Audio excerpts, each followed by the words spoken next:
now's the time for the message. But before we begin, as always, I'd like to start with a short word of prayer. Heavenly Father, Lord, thank you for this day.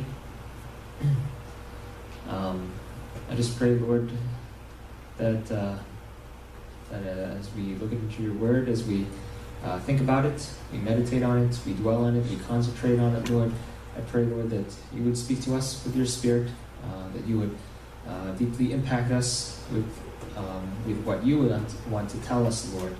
And I just pray, Lord, that you'd be able to use me this day. Bless the message, bless your words, Lord. And I just pray, Lord, that you would bless our lives, that we would just be the image, the perfect image, Lord, that you would desire us to be, a representation of you in this world, as we try to be the shining light in the darkness. And I just pray, Lord, that you would just open up our eyes, our minds, our hearts to what you wish to speak to us through your word each and every day, including this moment right now, Lord. I just pray all this in the name of Jesus Christ. Amen.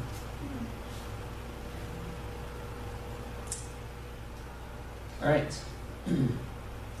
The Bible is home to many incredible stories. Those of you who have read the Bible or gone to church for years, you know what I'm talking about.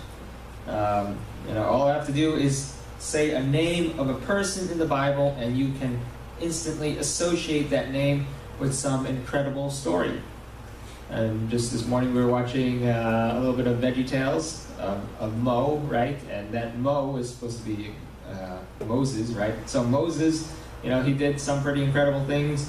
Noah, his circumstances were pretty incredible. And of course Jesus, the one we always talk about, right? He does lots of incredible things. So these names, just hearing these names, they should remind you of all the wondrous things, the wondrous stories that we read about, that we hear about in the Bible. Many of the events that take place in the Bible, obviously, they defy human understanding about the real world that we know. If the stories in the Bible were all commonplace stories, they just wouldn't be perhaps as interesting as it is.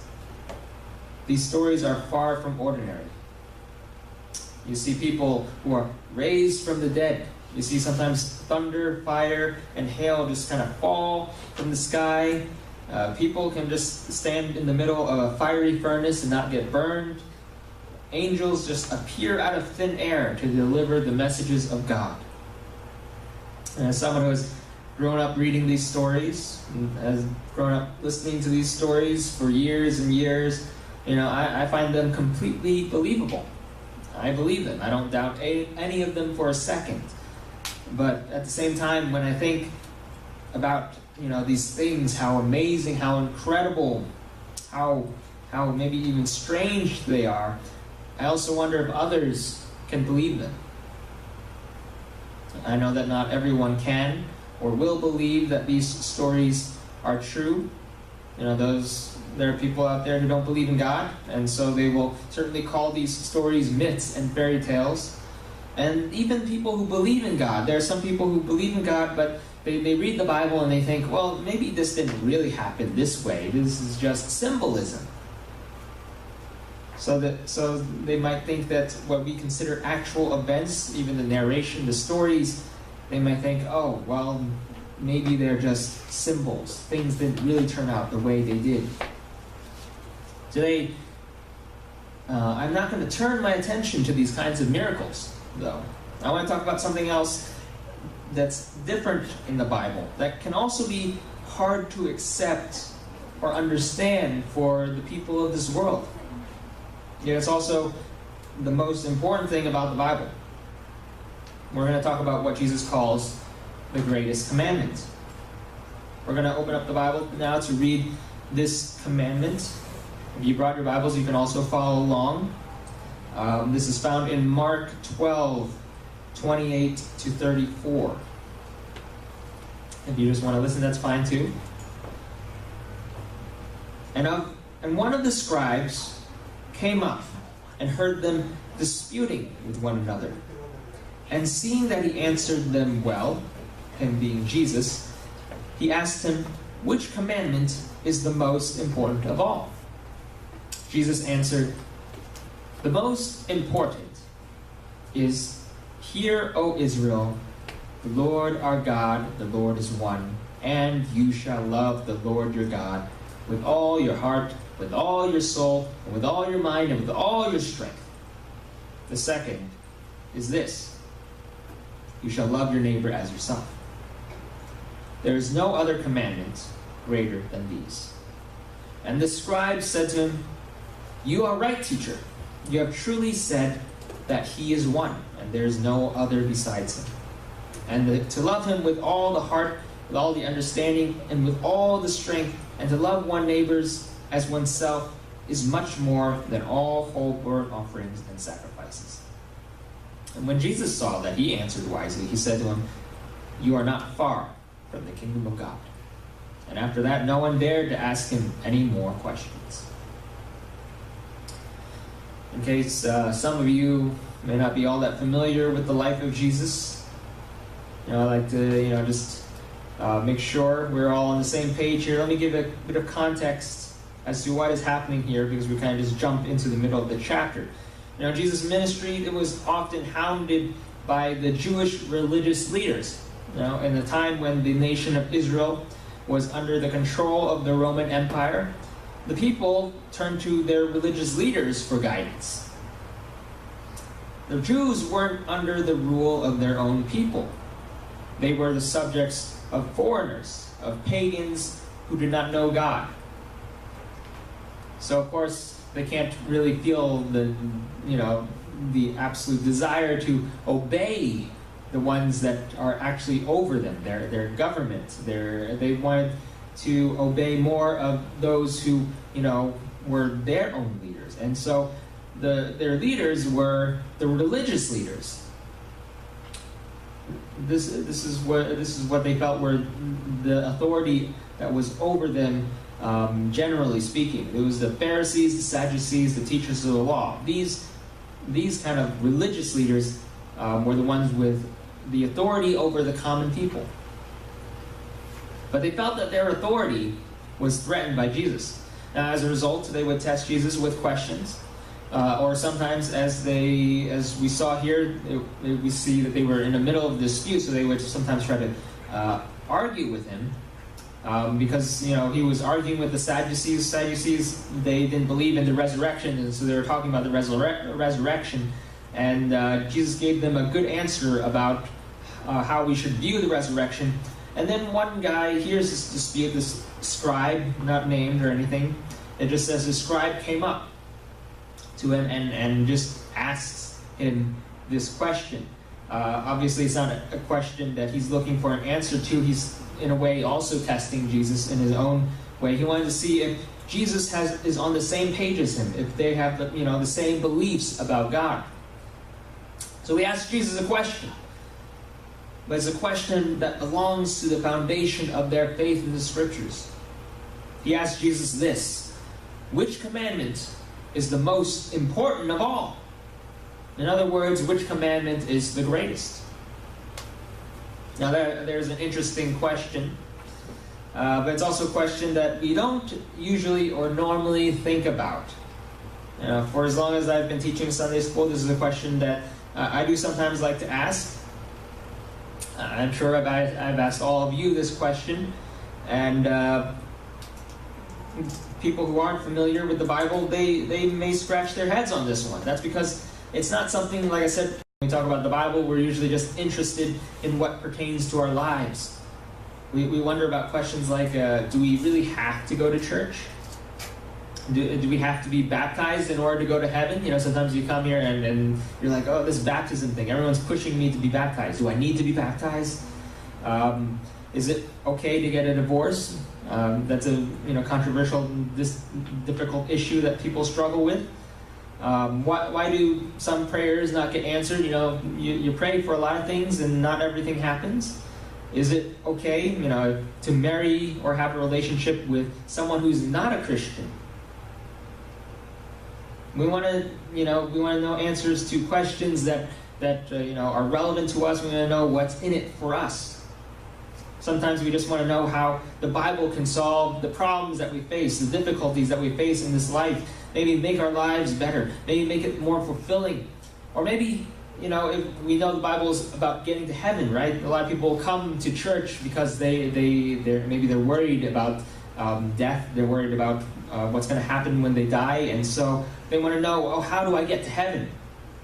What are the requirements? How can we be sure that we can go to heaven?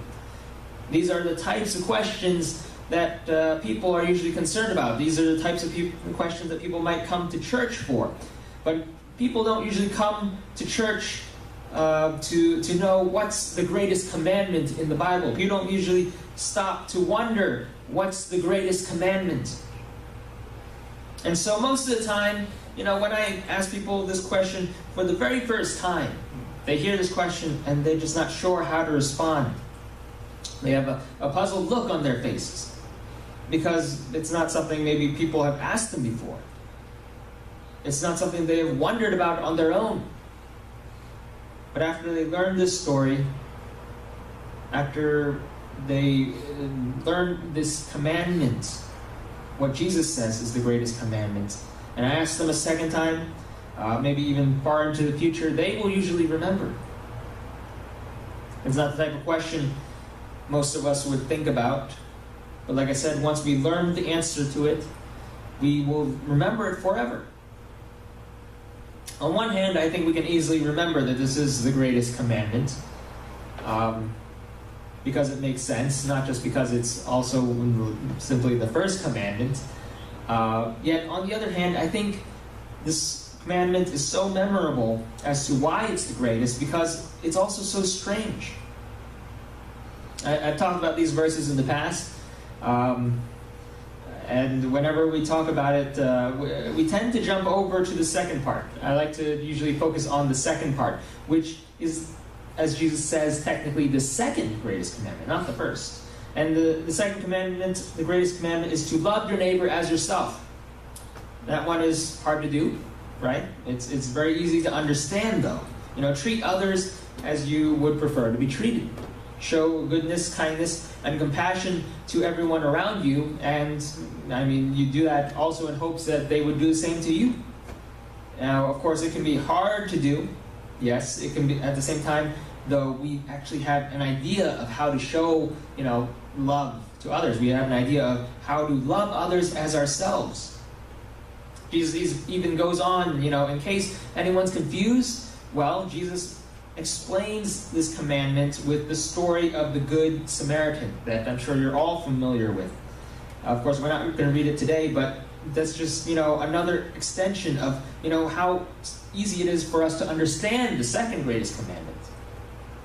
Today, however, I want to just turn our attention to the first commandment instead. The first greatest commandment, which is, you shall love the Lord your God with all your heart, with all your soul, with all your mind, and with all your strength.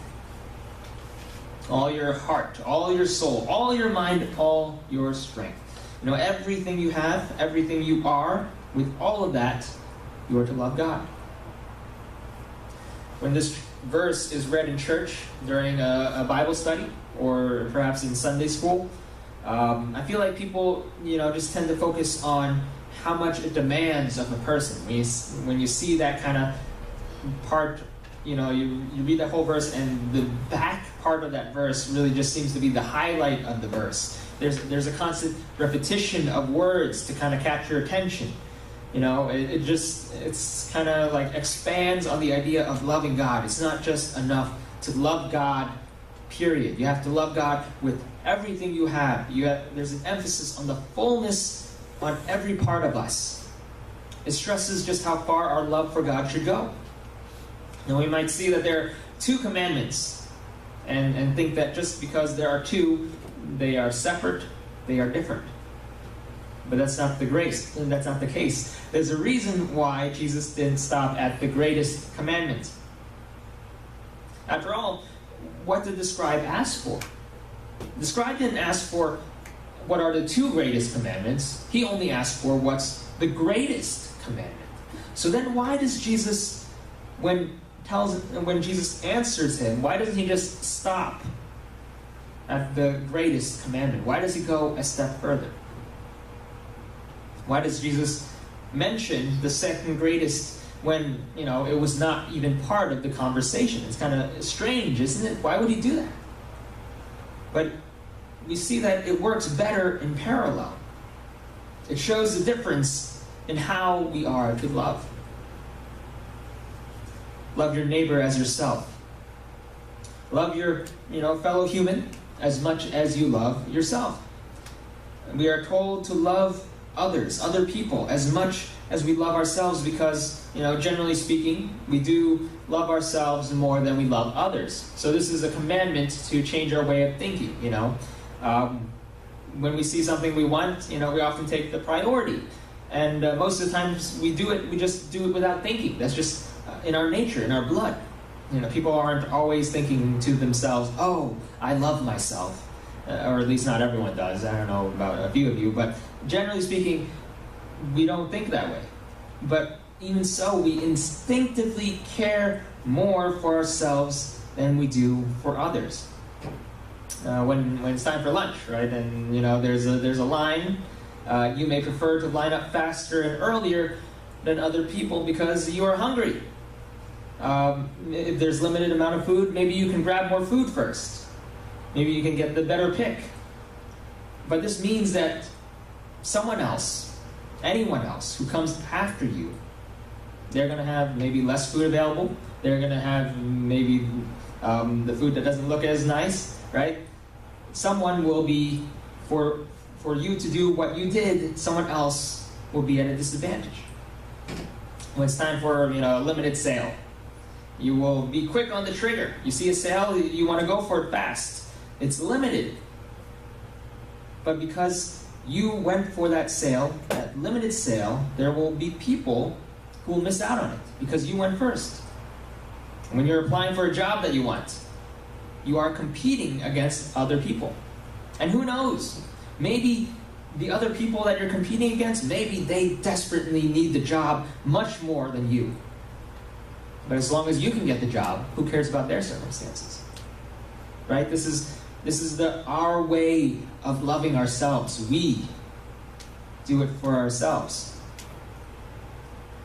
And so here's the commandment. Love your neighbor as yourself. In the same way that you care for yourself, you should also care for others. Why am I stressing this point? Because God separated these two commandments. These commandments do not say to love God as much as yourself, but only to love your neighbors as yourself. In other words, you are to love people with as much love as you can muster for any human being, because, of course, you yourself are human. But you are to love God even more than that. The love that you have for God must be greater than the love you can possibly have for another human being, no matter who that person is. If it is not, if you don't love God first with every fiber of your human being and love others as yourselves, then you are not following the greatest commandment. This is one of the reasons why Christianity is so strange. This is one of the reasons why it is so unique. It is not only about serving God. It is not only about being obedient to God. In fact, the greatest commandment, what God demands the most of you, is primarily and plainly about loving God. You can serve someone you don't know. You can be obedient to someone you don't care for. And you can even glorify or worship someone you hate. And in those other religions of the world, it is fine to not care about the deities that they worship. They just have to follow the commands. Pray several times a day. Don't eat those kinds of foods. Observe these special holidays with the rituals. They are just doing what they need to do because they feel like that is what they need to do. They're commanded to do those things. In his teachings, Buddha does not even demand an ounce of love from his followers. But God demands the greatest love you can muster. God demands all your love. But the Bible is so strange. You're not going to understand the Bible or believe in the God of the Bible if you cannot even fathom its greatest commandment. For it is from this one commandment that everything else flows. It is by this commandment that the Bible will make sense. And it is only through this commandment that you will find the answers of faith that you seek from God. Many people will come to this Bible, they'll read it, feel it's totally ridiculous, and throw it away. Many will look at it and study it. Some purely for scholarly ambition, and then they think they know all there is to know about it. It's like all the other religions. They will accept, they will criticize God. Maybe they will even hate God for what He has done, or perhaps what He is about to do. But I tell you that the true understanding of God can only come through a real relationship with God. We are not dealing with some mysterious impersonal force, like the force that you see in Star Wars. The force doesn't care what goes on, but God cares. We're not dealing with a boring list of do's and don'ts. The commandments we see in the Bible, they're not just just do this or do that. We have this commandment that shows we're commanded to love. We're dealing with a living and loving God. He is the God who loves and cares for you. He is the one who created you and wants you to have a special relationship with Him. And in this commandment, this greatest commandment, this is living proof of that. The greatest commandment is not to obey, not to worship, not to serve, although those are things you should still do. Those are important. But the greatest commandment of all is to love Him with love that is greater than a love that you have for yourself or for your fellow man. Seek Him, find Him, love Him with all your heart, with all your soul, with all your mind, and with all your strength. Let us close in a word of prayer. Dear Heavenly Father, Lord, thank You for this word that You have given us, Your scriptures, that You may teach us what it means to be, a follower of Jesus Christ. You teach us what it means to be in this world, in this life. You tell us, Lord, that there's only one God and there is no other. You tell us, Lord, that there's only one truth and there is no other. You tell us that You are real and we need to have a real relationship with You. Our faith is not based on just, a religion of just doing rituals and just following rules. It's about loving You and loving one another. I just pray, Lord, that You would instill these values in our hearts. That if there are any among us who do not know You yet, I pray, Lord, that You would, just help us to find You, help us to seek You, help us to build that relationship with You, help us to, treat You as not just some God who's far away in the universe, but a God who's near and dear to us, one who we can love greater than any love we've ever known on this earth. And I just pray all this in the name of the Lord Jesus Christ. Amen.